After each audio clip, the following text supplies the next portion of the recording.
Let me read to you some verses from John chapter 12. So starting to read at verse 20.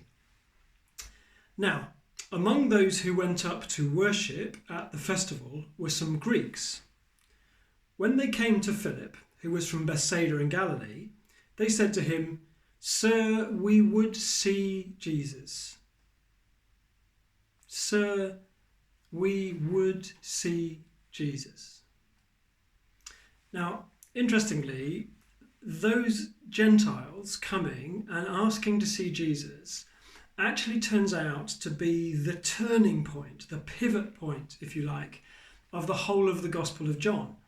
So up until this moment, Jesus has been having a public ministry, he's been teaching all over the place, he's been doing miracles, and so his ministry has been very public, and it's been to the Jews, it's been to the people of Israel very specifically. But there's something about this moment with these Gentiles coming, wanting to see Jesus, that actually triggers something in Jesus. It's obviously almost a sign to him. And from here on in, the rest of the gospel is now very personal. The way that Jesus teaches with his disciples is very intimate. It's not a public ministry anymore, it's a very intimate, private ministry. And the other big shift is that Jesus begins to turn his face towards the cross.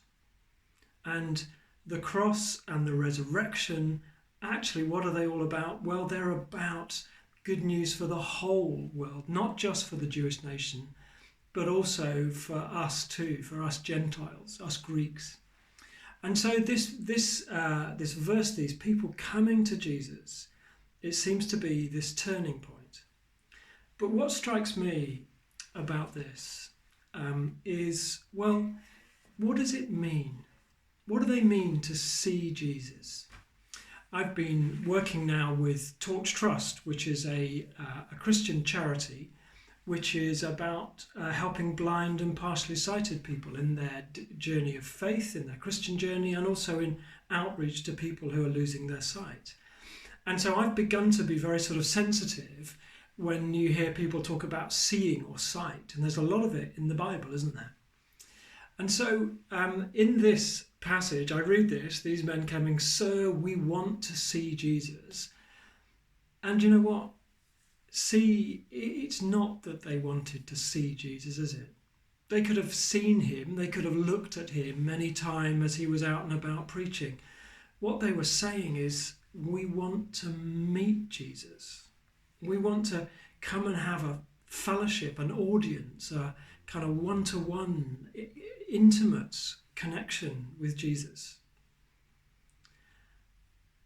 And for me, well, that's what I want. Isn't that what you want? I first met Jesus as a teenager, when I'd been brought up in a Christian family. I'd gone to church. I had sort of drifted away a little bit in my early teens. And then I went to a musical, a presentation of the life of Peter, called The Witness. And it just struck me. It just like God was putting his finger on me and saying, "Tim, this is for you." And in that moment, in the Colston Hall in Bristol, I met Jesus. No two ways about it. I met Jesus. I had such a sense of his presence with me and his call to me. And nowadays, thankfully, I still, from time to time, have a deep sense of meeting Jesus. As many of you who know me will know, that often happens for me in the mountains. There's something about the beauty and the awe of the mountains that just make me stop and be still. And when I'm still, then I meet Jesus. And so the question I have for myself, and maybe it's something you want to reflect on, is actually, how much do I want to meet Jesus? How much do you really want to meet Jesus? And what are you prepared? What am I prepared to do differently in my life so that can happen? Not just once, not just twice, but again and again and again, meeting Jesus as a regular part of my existence. And I look at my life and think, well, I fill it with so many things. And yet the thing that I want most is to meet Jesus.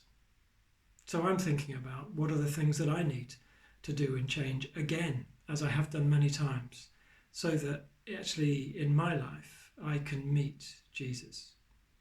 And maybe as we go through Lent and face towards Easter, that's a good question to ask. What am I going to do? What am I prepared to change so that I can meet Jesus? Bless you.